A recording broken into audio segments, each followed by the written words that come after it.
Good evening and welcome to the Kim B. Davis Show. I'm your host, Kim B. Davis, and this evening we have another one of our favorite guests, Mr. Eric Harp. He is our certified professional fitness trainer and educator, and tonight he's going to talk with us about the importance of physical health on our mental health.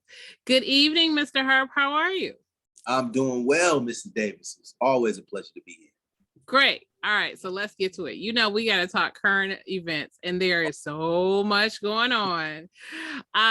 So there was this interesting prison break that I heard about in Alabama, where a 17-year veteran officer, prison officer, retired, sold her home for less than the value, and escorted a felon convicted. Yes, death row. Yes, thank you. A death row felon who has killed people, murdered, maimed, taken people off the planet. Apparently, she had seen the pictures, had seen the case, and under the guise of a lie, I'm escorting him for a mental health evaluation. They absconded from the prison and we're on a Bonnie and Clyde run for several days. And apparently, I believe it was yesterday evening or yesterday morning, she killed herself. That's right. So that would be Monday, May 9th. Yes. They were after 11 days. Mm-hmm. Now, it was always crazy to me because both of them's last name White, no relation. Yes. She's a guard, he's a prisoner, and I guess anybody and everybody's worthy of love. He loved him. 6'9", can't hide nowhere. Not at all. But they got it. They got out. She got him out. Mm-hmm. And as you said, the Bonnie and Clyde. Cameras are everywhere, and camera at a car wash. Mm-hmm. A camera at a car wash. They thought they were cool under a tunnel of a car wash, mm-hmm. and the camera caught them. Mm-hmm. And that was the end of it. And then when they get chased by the police, well, you know, she takes that weapon to the mouth and kills herself. Yes. And you know, stuff like this, it always makes you say, for what? Right. For what? Mm-hmm. This dude's just going back to death row, and he's going to be like, oh, well, I had this girlfriend. Let me tell you, you know, with some stories.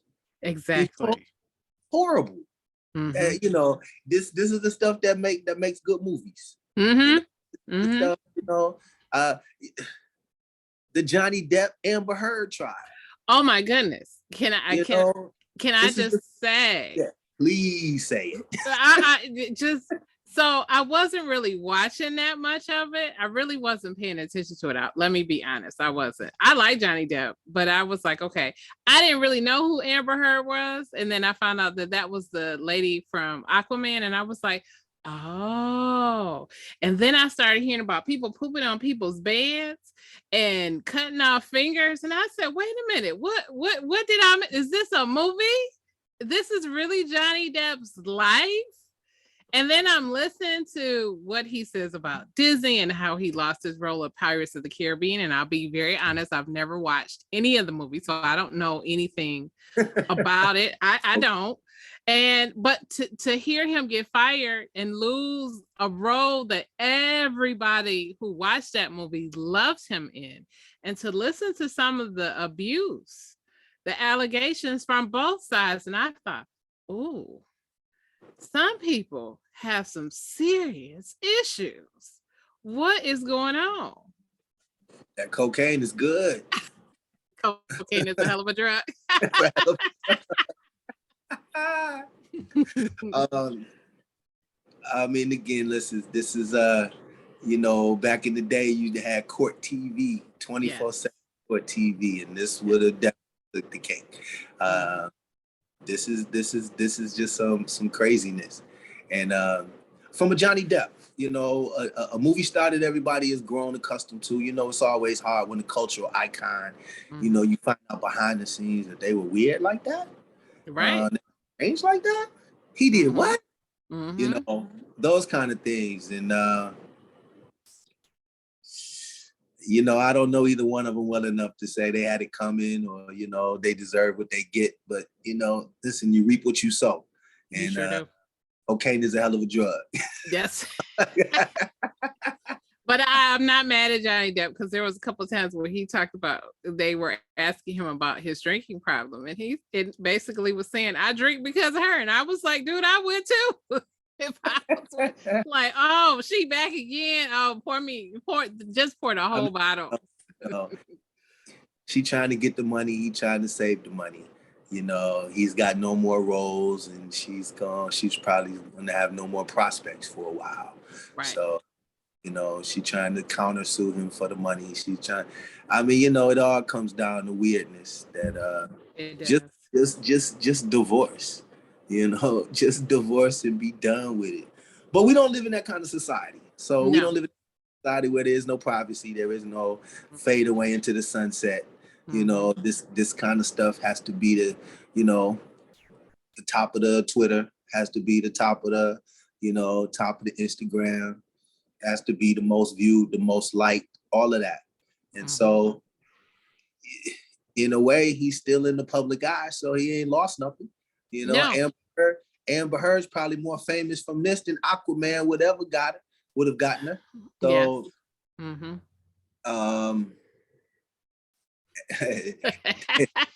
it's a weird way that it works out. You know, you could be famous or put that I-N in front of it and then you're infamous. Exactly. And then they'll make documentaries about you in about a few years, you know. They will, if they don't name psychological conditions, because this seems like this is something extreme and they need a condition just named for it. I don't know if they'll call it Amber Heardism or Johnny Deppism or something, but it's a lot of trauma in that relationship, which is what is sad to hear. Here's the crazy part of it. It's a distraction. Yes, it is. It's a distraction to the other things that are going on. Okay, so let's talk about it. Because it's a big leak that happened. Come on. So the Supreme Court, Justice Alito, apparently there's still an investigation. I have not heard who is responsible for the leak, but there was an opinion given that Roe v. Wade should be overturned and the reasons why. And a lot of this is language from the 1700s. Different things that we have heard. Yes, in the United States, when we have hearings or nominations for Supreme Court justices, we often hear of a buzzword, settled law. Settled law are issues that have been settled previously by the Supreme Court. For example, Roe v. Wade. Roe v. Wade in 1973 led the way for every woman in America to have access to a safe abortion. It gave some other things in terms of access to contraception and some other things. But essentially, every woman in America, if she decided that she was not able, did not want to, whatever the reason was, whether it was rape or incest, she didn't even have to have a reason. She could just go in and say, I need to have an abortion. I am legally owed a safe procedure to do this. There are some other issues that have been considered settled law. There is one called Loving versus Virginia, which is interracial relationships. And I forget exactly what year that was actually settled in the federal court system, but it was also settled by the Supreme Court to say that a Black person and a white person could physically be in a relationship and it was okay. It also eased sodomy laws, which goes to the next case, which is Obergel, and I forget which Obergel is for, but Obergel versus, I believe it was federal government, which allowed for same-sex marriage. These three particular cases, because of the way this argument for unraveling Roe v. Wade is being argued, a lot of, for the lack of a better word, a lot of issues are being laid bare to this. And so now, if you're going to kick Roe v. Wade back to the states, a lot of people are saying, well, now let's kick Loving back to the states. So now you'll have some states who will say, if your grandma and your grandpa somebody was white and somebody was black, regardless of what they are, but just because that's what we would say in America, that you're black and you're white, and they had children and now they have grandchildren, guess what? That marriage is illegal. They can be arrested. If you live in a state and you're in a same-sex relationship, because if Obergel is pulled back, your marriage will be nullified. You will be considered illegal. If you are found to have a relationship, anything dealing with sodomy or anything like that, you're going to be in trouble. And, you know, a lot of people who will be listening to this will say, well, how would somebody know? It's not that people are going to be patrolling people's bedrooms. However, people will patrol people's homes. Well, who's living in that house? It's too many. If sure. I may. Yes, please. And you know, and I'm smiling at the ridiculousness of yes. it. You know, there's nothing funny. Right. Here's the thing. The possibility of gutting many of these settled law decisions. And that's where, you know, and that's where you're coming from. We go into prior cases that not many people are familiar with that led to those cases. We could go back to the Plessy versus Ferguson, Brown versus Board of Education. Separate but equal. Exactly. I mean, if from what they say, starts to happen, you know, and the snowball effect. But let me back up. Let me back up about 100 miles. Okay. Because another distraction. Here we have not had any decisions published. We have not had any opinions published. We haven't had any eradication of Roe versus Wade. Right. There's been nothing official. Now, a leak and the possibility of that leak being true, okay, it's very possible. But notice that there are many who have already reacted to the leak and the information or possibility of the leak when there's nothing there. And so here we are on an election year where you have people who are running for the defense of January 6th. Let's defend the people who stormed the Capitol because their intentions were so noble to overturn the fair election, which in their eyes wasn't a fair election because they thought it was stolen. Yes. Okay, so that presumption of it being stolen, the promotion of stop the steal, these people are justified. And the defenders of those people who did it, this is their basis. Now you have a news cycle that's talking about the leak, a possibility of a leak. A leak. Who leaked it? There's a leaker. Where's the leak? Who's the leaker? Find out who the leaker is. And still no decision has been published. So now you have people that are protesting outside of justices' homes. How much they are disturbing their peace. Subjectual. Now there is a law within the Constitution, within the Constitution, I don't want to say law, but there is within the Constitution that it's against the law to do that. Mm-hmm. It's against the law to protest to influence a decision is what Mm-hmm. the what it says is against the The law. language. The language says Mm-hmm. to influence a decision. That's not what they're doing. To Mm-hmm. influence a decision. They protesting for the outcome of a decision, which now in the language, where does that fall? Right. Because when it comes down to it, you got your, let me see on the screen, I'm on your left and your right, okay? And so when you got your left and your right, the left is all complaining about what the possibility of it is, while the right is complaining about the reaction to it. Mm-hmm. And here we are in the midterm year, and now it's just fuel for the fodder to say, all right, you see how those people act? You see how those people are protesting outside of justices' homes? You see how wild these leftists are? All the while, the people who stormed the Capitol, the right side, the conservative side, what do you mean?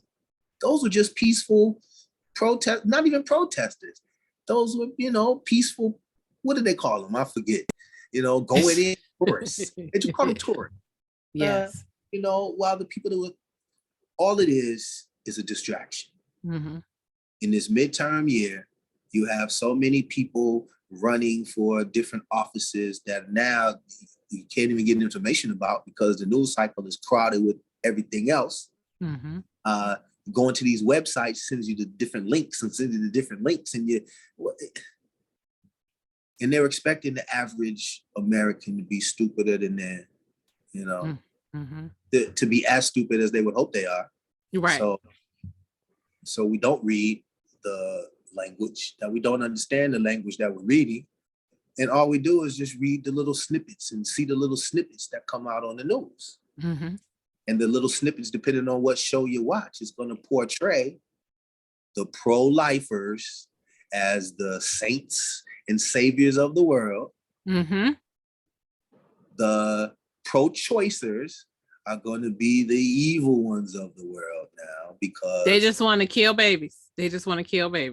And then every argument is the same when it comes down to your abortion and your mask. Mm-hmm. It's my body. Why can't I make the choice of what I want to do with it? Right. So the hypocrisy is amazing.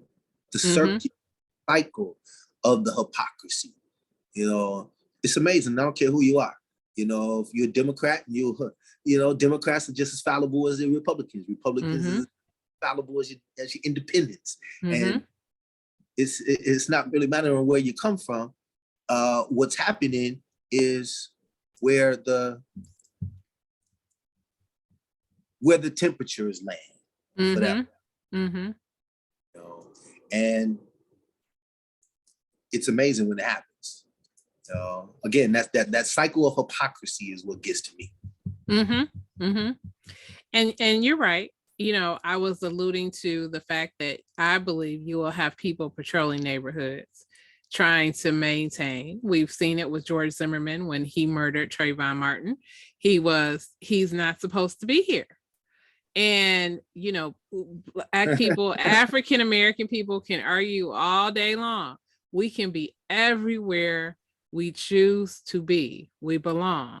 Yet we have time and time again of examples and situations and scenarios where we have seen, especially here in Michigan, where young Black children have just walked up to a door to ask a question and were greeted by a gun and then chased because they were in a majority white neighborhood. And it's just insane. And so I could see that happening to the LGBTQ plus community. Now that would be definitely unfortunate. What we've seen with precedent in Texas, you're gonna have whistleblowers. Yes, whistleblowers with the incentive of getting paid to snitch and to tell on those that are seeking to go to a different state to get an abortion. Right. You're gonna have you're gonna turn it back into you know, the closet gays who are, you know, infiltrating, and now everybody's going to react. Mm-hmm. What's going on here? Mm-hmm.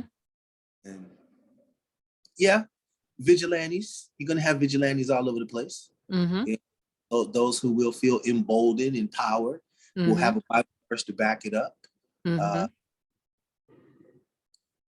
You know, it will definitely turn us back into what Justice Alito's language is coming from. Excuse me, not Alito, but Alito.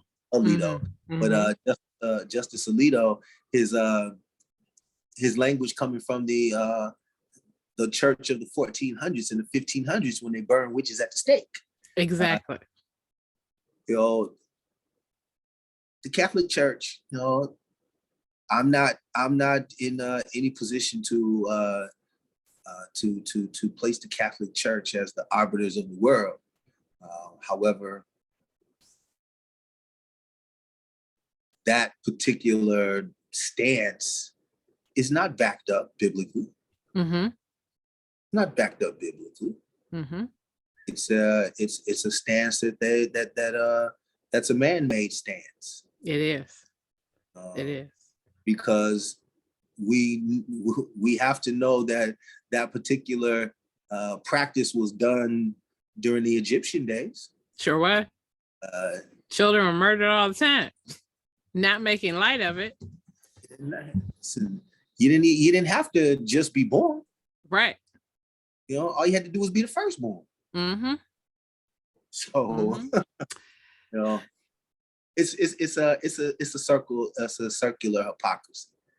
It is. And I came across a very disturbing, and I need to share this because I think it's an important experience. And I told the young woman who was sharing her mother's experience. So this young woman was 8, was 1971. Roe v. Wade wasn't finalized and made into law until 73. She said she came home at the age of 8 from school and there was blood on the floor. Her mother was laying in a pool of blood because she was hemorrhaging. She was having a miscarriage. Oh, wow. And whatever was a natural. It wasn't, her father wasn't abusive. You know, the mother, it wasn't anything like that. She just had a miscarriage. Right. She and these are natural things, and unfortunately, under the way that the law is being interpreted, specifically what you're referring to, any woman who miscarries would be convicted of a crime, something that she has no control over, because sometimes nature says, you know what, this isn't a viable pregnancy, we're going to end it, and your body does what it's supposed to do. That's how your body is designed. However, this woman said she came home, her mother was bleeding, she's on the floor, they got her to the hospital. The doctors all kept saying, we have to save this child, but I guess the baby was in breach. It was already, whatever was causing the miscarriage was putting the baby in harm's way, and there really wasn't a way to save this child. And the father, this woman's father, she was 8. She had 2 other siblings. She said, and I quote, she said, my father, who was proud, who was the greatest man I had ever known, who took care of our family, had to degrade himself, get down on his knees, drag his children to a boardroom full of men, no women were in this room, and beg and plead for these men to save his wife.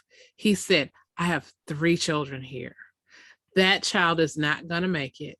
Let it go. I need you to save my wife. And I thought, wow, to have to go through that. And she remembered it. And she, of course, is an advocate and she's very much pro-choice. And I understand. And I thought, are people really think, you know, and I keep bringing up rape and incest and all of these things. And I said, you know, pregnancy is difficult on any woman, and any woman who has given birth will tell you it is almost as if you are about to die. and you sort of, not that you see your life flash before your eyes, but it is what is closest to death for you. And there's so many things that can go wrong. You can get a blood clot, you can bleed out, just so many different things. And then there are symptoms of pregnancy that impact women post, once they've had the child, that forever changes their life. So many different things. And yet here we are focused on, okay, we got to protect this child. But then when the child gets here, you don't want to provide welfare. You want to provide any social safety net. No health care, no child care, no, listen, and again, Yes. this will depend on what side of the fence you're born on. Yes. But if you are Black and brown and struggling in life economically, it's going to be hard. Without these social safety nets that have been they've been trying to get rid of for as long as they've been trying to get rid of Roe and longer. These social safety nets they're talking about right now, that the retirement age is 65. That was set back in the 1930s. Was life expectancy was only 68. Right. So, now that people are living a lot longer, we should raise the retirement age so that people have to work a lot longer, or be talked about not working. We got more jobs than we have workers. Yes, more jobs available than we have workers. And we still find ways to complain about it. We got more jobs than we have workers. We got COVID situations that have not been fully addressed. People are offering incentives on top of incentives to get people to come in and work. Retention, keeping the people that you do have, because COVID's on its way back. Right. It's not gone. It just needs to reform and come back. And so until there's a steady flow of inoculations and vaccines, we're going to be dealing with it heavy like we do with the flu. And people get a flu shot every season. Yep. There were people getting a COVID shot every season. Our next generation may not even say about the flu. They just go call it COVID or give it a new name. Just call it the 19. Who knows? Who knows? Yeah. But it's something that we see that we're going to have to live with. So we need to be very smart about it. We need to stay healthy. We need to stay moving. We need to stay active as much as possible. We need to eat right. Yes. All of these things are the same things that we've needed to do, but with COVID, we need to keep our immune systems up. So we definitely need to keep our immune systems up. Still wear your mask if you're inclined to wear your mask. But that immune system, there's too many people using the word natural immunity and throwing it around like they're born with God-given rights. You got some immunity to some things, but listen, we're all fallible. We're all absolutely subject to catch something. Yes. And so this right now is something that's killing people. And there's a report as late as yesterday, as late as today, because it came up, that some scientists, disease CDC, is estimating that there could be about 10 million people that die from this thing through the fall. 10 million. Now, it's May already. Exactly. We're in the 5th month. We have if projections, and listen, science is science, and some people take it with a grain of salt. But for those, I would say, listen up. Well, keep those ears open, because you might start seeing some things happening that might lead to that. Mm-hmm. 10 million people. That's a lot. At the same time, you got a country called Russia trying to eliminate Oh my goodness. People called the Ukrainians. Mm-hmm. I'm talking about eliminate. Mm-hmm. You know, they're straight trying to genocide. Mm-hmm. You know, get rid of the entire race. Now, I say race because Mm-hmm. these are the Russian Jews, Right. that escaped World War II. Mm-hmm. And looks like this leader Vladimir Putin is on the same mission, trying to recreate something that happened over 50 years ago, Mm-hmm. 70 some odd years ago. And so history has a way of repeating itself, you know. Absolutely. And this is just in our lifetimes to see it in our history books and then to see it again live. It's a little disheartening. So, very much so. Very much so. We talk about how did Germany turn on itself, and we see the beginnings of it here. And everybody's like, look at what's happening in America. And remember in 2016, everybody said, that's not America. And people have consistently said, what happened to my country? This isn't my country. This is your country. You just weren't paying attention. You didn't have to pay attention because you were comfortable. Now there are issues that are in front of you, live, filmed, George Floyd's murder. You know, most people would say, oh, these are isolated incidents. oh no. And we know that. But for the majority of Americans to see in live living color from the beginning to the end of a man being murdered, it changes things. Well, you know, and then we start seeing it over and over, and I hope it never becomes commonplace. Right. Because we saw it in the Kim Potter trial. We saw it in the Botham Jean trial. Yeah, yes. We just saw it just a moment ago up in Grand Rapids. Yes. And it's just again, I hope it doesn't become commonplace, you know, because what we have is all kind of egregious crimes that are already committed on tape with people using their phones and, you know, on IG Live saying, look what I'm doing, Mm-hmm. you know. And now you got your cops hiding body camera footage and they can't hide it anymore. So right now everybody's going to start seeing it, you know. And I hope the impact is always as horrible as it's supposed to be. Mm-hmm. So that change can be made, not just with the technology, people trying to get away with the technology. So it's so many things we have to watch out for. I mean, we've talked about it previously, just a little bit about the over the internet with these guns that people are creating, mm-hmm. and then using them to commit heinous crimes. We're looking at the changing of the guards and or the status quo of the guards through this upcoming election. Yes. We'll definitely see where the country starts to swing as we go on and later on in 2022. However, if I may, yes. Listen, I just want to tell everybody you got to move, stay moving. Yes. Because you sit around too much and then you're going to absorb all this negativity.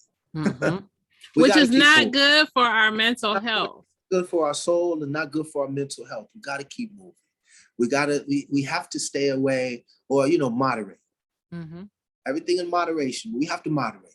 You and I absorb these things so that we can air it out. We can talk about it. We purge ourselves with these things.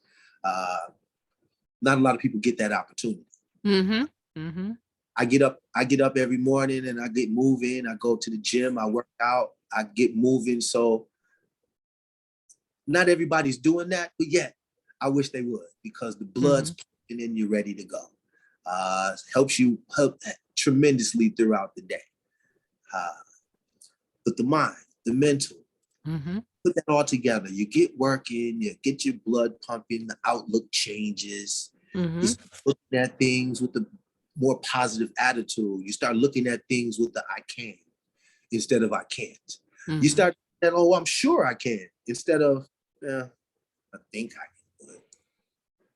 You start looking at things just a little bit different, because the blood, the oxygen, that 15 pounds that you thought was so heavy is now a little bit lighter. That 20 pounds, 30 pounds, whatever it is that you were trying to pick up, seems a little easier to manage. Life starts becoming a little easier to manage. We're going to have problems. We're going to have setbacks. Those things we cannot avoid. Nothing's perfect. It's going to be some rain to go along with the sunshine. That's right. But we have to recognize that sunshine and enjoy it while it's there, and not keep looking and waiting for the rain, thinking that that's going to bring the house down. Little preparation. Listen, a little preparation goes a long way. Mm-hmm. You hear it in almost every facet of life. A little preparation goes a long way. So if we can have this life expectancy that goes far beyond 65, so if they do want to change your retirement age, keep moving. Right. Keep moving so you can work. We don't have to all of a sudden say, oh no, I'm 40, I'm old. Oh, I'm 50, I'm old. Mm-hmm. And stop moving. I'm 60, I'm old. Oh, listen, you can swim, you can walk, you can enjoy yourself. If we keep walking, a lot of times that would stave off, or let me say, hold off a little bit of that aging process, so then we can't walk. Mm-hmm. If we take those walks now, get that dog and walk that dog. Those with young children, get those strollers out and go for a walk. Sometimes you might want to go through the neighborhood, carry a big stick. Come on. Mm-hmm. Mm-hmm. Get you a baton, get you something to protect yourself. Yes. Things not always perfect out there, but I don't want to paint that kind of picture. Move, go to a park, get into a pickup basketball game. Just get out and play with the kids. Roll around with them a little bit, jump around, move around. These things, these small little things, will do so much for improving your mental outlook. Will start improving. It's not going to make you smarter. It's not going to make you read faster. It's not going to make you understand the encyclopedia, but it will change your outlook. It will give you a more positive outlook on life, situations,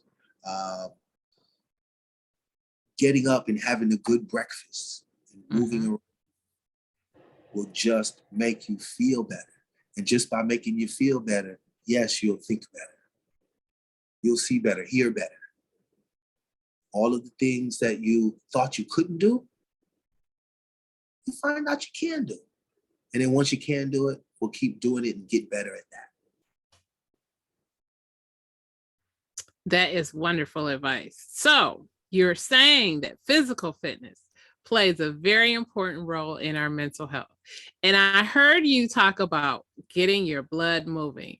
And I know you've said this before, Mr. Harp. You've talked about endorphins, those little things that happen in your body that when you exercise, you get endorphins. Can you talk about how endorphins affect our mood, which benefits our physical health and our mental health? Well, it's going to brighten up. I'll keep it in layman's terms. Okay. Brighten up. These endorphins, those feel-good moments, those things that just make your body tingle. Mm-hmm. Those things that make you say, whoa, what was that? Oh, yeah. I feel like doing that. I feel like getting up now.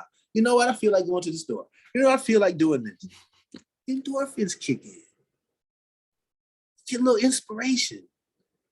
That smile on your face, that little straightening up of your back, punching up your shoulders a little bit. You start rubbing your hands saying, okay, what's next? That's when those endorphins kick in. And you love it. Yes, you do. So you just said a few minutes ago, if you have young kids, take that stroller out. And I know, Mr. Harp, you say this all the time about getting a partner, finding friends or, somebody supportive. Talk about how that helps push us with our mental health in making sure that we stay physically fit. Well, right now we're all dealing with COVID, depression. Things aren't what they used to be. We don't connect, or we haven't been able to connect with people as we would like to. So for those of us who can, get a walking group. Call some of your girlfriends. Call some of your male friends, husbands, wives, with the kids in the strollers. Get a walking group and meet up at a park and walk around the park.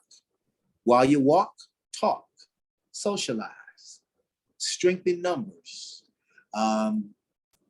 motivation. When you don't feel like doing something, your partner can motivate you. Come on, get up. Come on, Kim, get up. You got to get up. Then once you get up, okay, I'm here. Now that I'm here. And then afterwards you say, you know what? That wasn't so bad. I'm so glad that you made me do it. And situations like that only work for the best. But again, motivation. Rome wasn't built in the night. Things aren't going to happen overnight. It's going to take a little time, but you have to put one step in front of the other. And a walking group is good. Again, pick up basketball games, summertime, softball leagues, bowling leagues, something that you can be active and socialize at the same time. Playing with the kids is definitely a plus. Will keep you young. You get to learn all the lingo, get to learn some new dance moves. Might make a TikTok video or two. Who knows? Yes, that is true. That is true.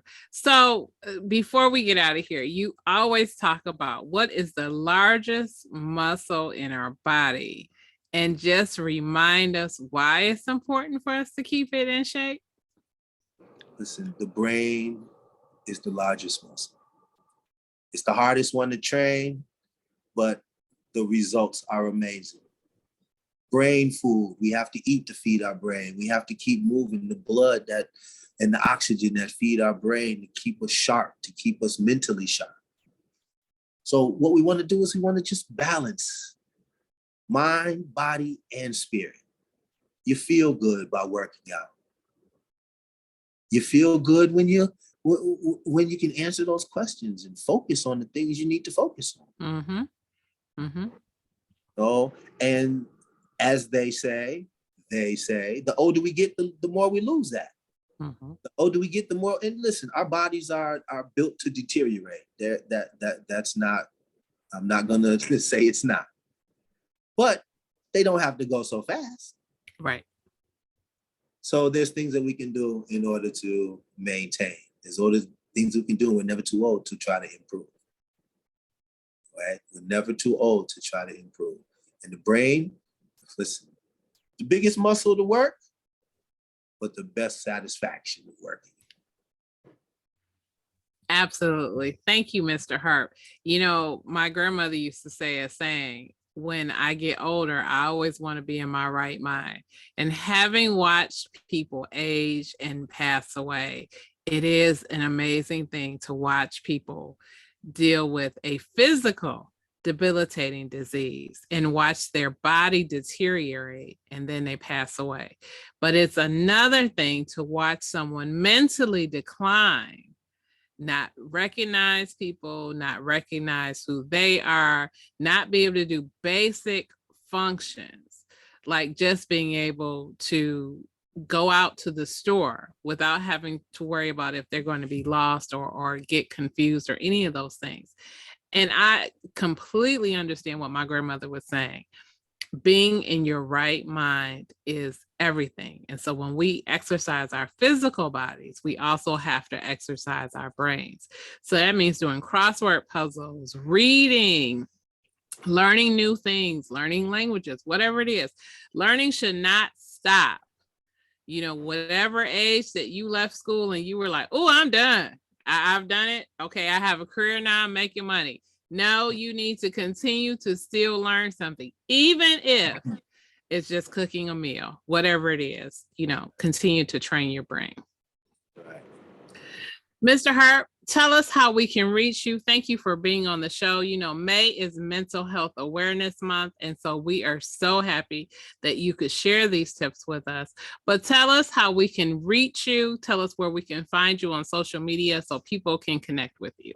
All right. Well, I am at ESQ360 on all your platforms. You can also find me under the name Eric Harp. So now I'm a few places, so come and find me.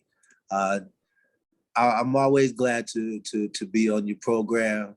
To all the people that you reach, this is great, and I look forward to seeing you again. Excellent. I look forward to our next topic next month. Thank you guys for tuning in. Thank you, Mr. Harp, for being on. You can find me on Facebook, Twitter, Snapchat, TikTok, LinkedIn, everywhere on social media as Kimberly Batchelor Davis. Bachelor is spelled BATCHELOR. You can see this show on youtube.com/Kimberly Batchelor Davis. You can hear this show on Apple, Spotify, Stitcher, and Google and Wisdom. And you can learn more about me as an author at kimbdavis.com. Thank you again for tuning in. I hope you will join us on our next episode. And always remember, be magnificent.